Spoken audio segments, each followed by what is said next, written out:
and then we'll come back and I'll introduce it. We got 7 minutes and 55 seconds. You see that clock there?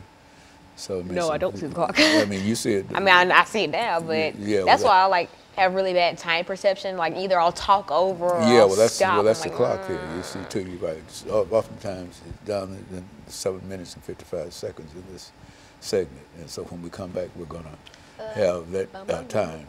And so you try to divide your time and articulate it, and don't shake the camera, chair, twist your legs or anything. Yeah. Just keep still.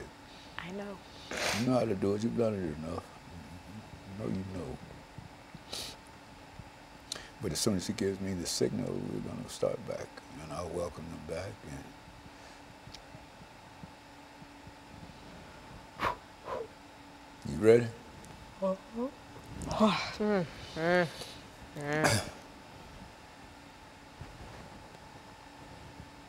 Get ready. Give me the signal.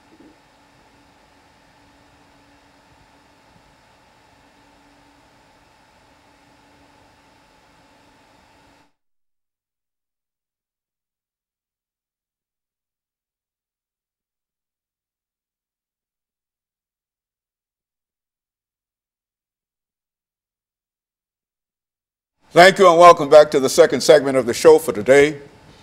The topic is World Inhumanities and Genocide, and we're talking to Alana McLaughlin, who has already given us information in reference to her background, education, and some of her experiences. And so, Alana, let's pick up where we left off by having you to talk about some of the things that you consider to be world inhumanities. That is, throughout all of the world, how people have reacted in reference to their fellow man. And then we'll get into some of the more delicate issues in dealing with genocide, an attempt to try to eradicate a race. But first, let's deal with simple world inhumanities.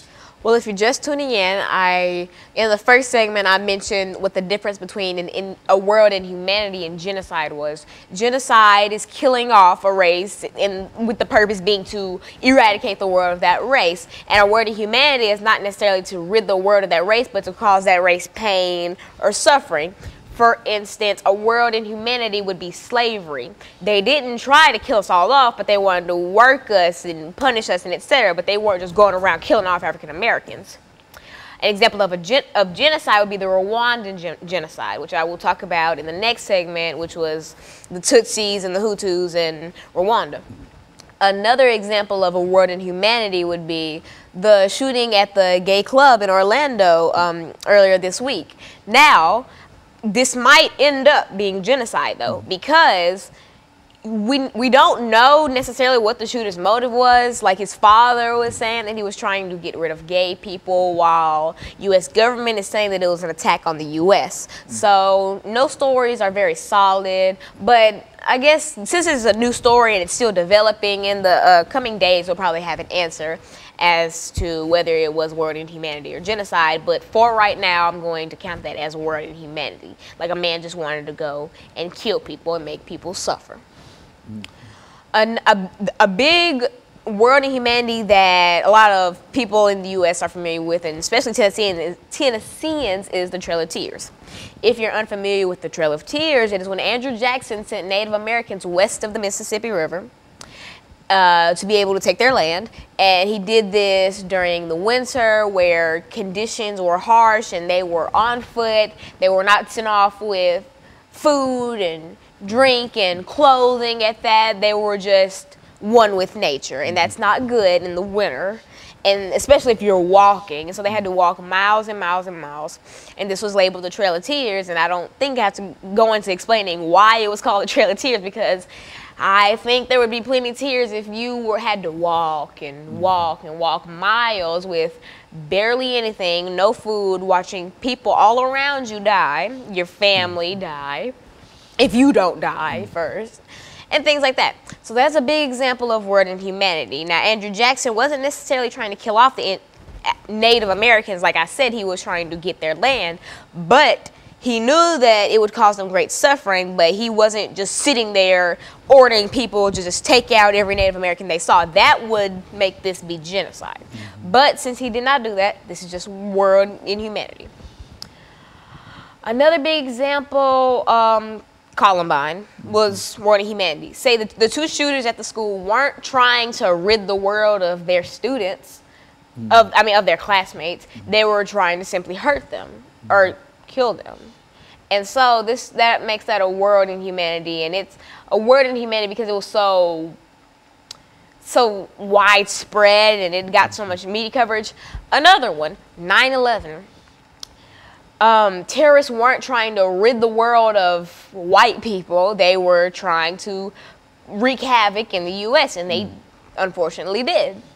This is another thing that I wish could be counted as genocide, but we never know, because the bombers or whatever, we don't know if they were, what their motives really were. We know that it was an attack on U.S. soil.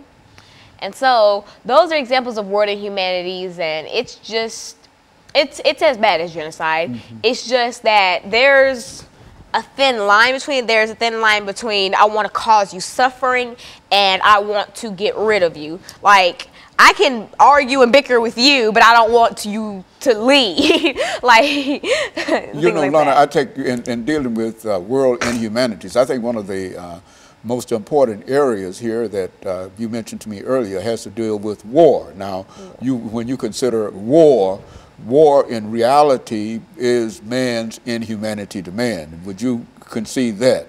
And by conceding that, then you can simply look at the various kinds of wars that we've become involved in. And even on a more personal level, I think that when you talk about inhumanity toward man, you can look at some of the things that happen in your everyday life, dealing with children, bullying, and all of those things. All of those things, while certainly they're not as significant in terms of their outcomes, they are important in terms of individuals who've been talked about, who've been bullied, who've been pushed around, and etc.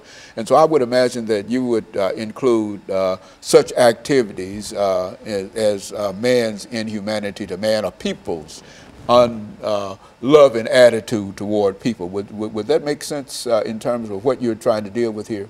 I think that's the most bullying, childhood bullying, if that is one of the most common forms of inhumanities. You may not think it because it's not very harsh. I mean, a kid pushes you around, calls you names, like, what's that gonna do?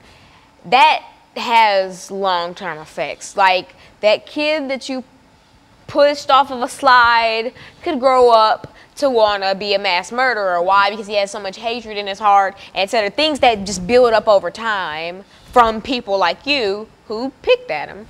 And so that's another big word in humanity. And I feel like if parents taught their children not to mess with other people's kids and not to mess with other people, just be about your business. Just stay in your little circle of life and let other people be in their little bubble, and we all can just live happily in this nice little earth. But people don't want to do that, especially children. And I know it's a part of being a child. No, being a terrible person is not a part of being a child. Why? Because that's not, well, it wasn't a part of my childhood, at least. I grew up with parents who were like, leave other people alone. Do your work and let other people, if they want to have purple hair and red eyes, let them do that. That doesn't affect you. That doesn't hurt you. So leave other people alone. And I grew up leaving other people alone. And that's helped me in the long run, because it's helped mature me at a young age, and so that I can see inhumanities going on, and I can tell my friends, hey, you look stupid messing with other people, so just stay in your lane. Okay, so Alana, I think as we come to the end of this second segment, I think we can not only make preparations for this final commercial break, but we can say that when we come back, we'll deal more with the genocide part in reference to what we're doing. And we'll be back with our audience following this very, very short commercial break.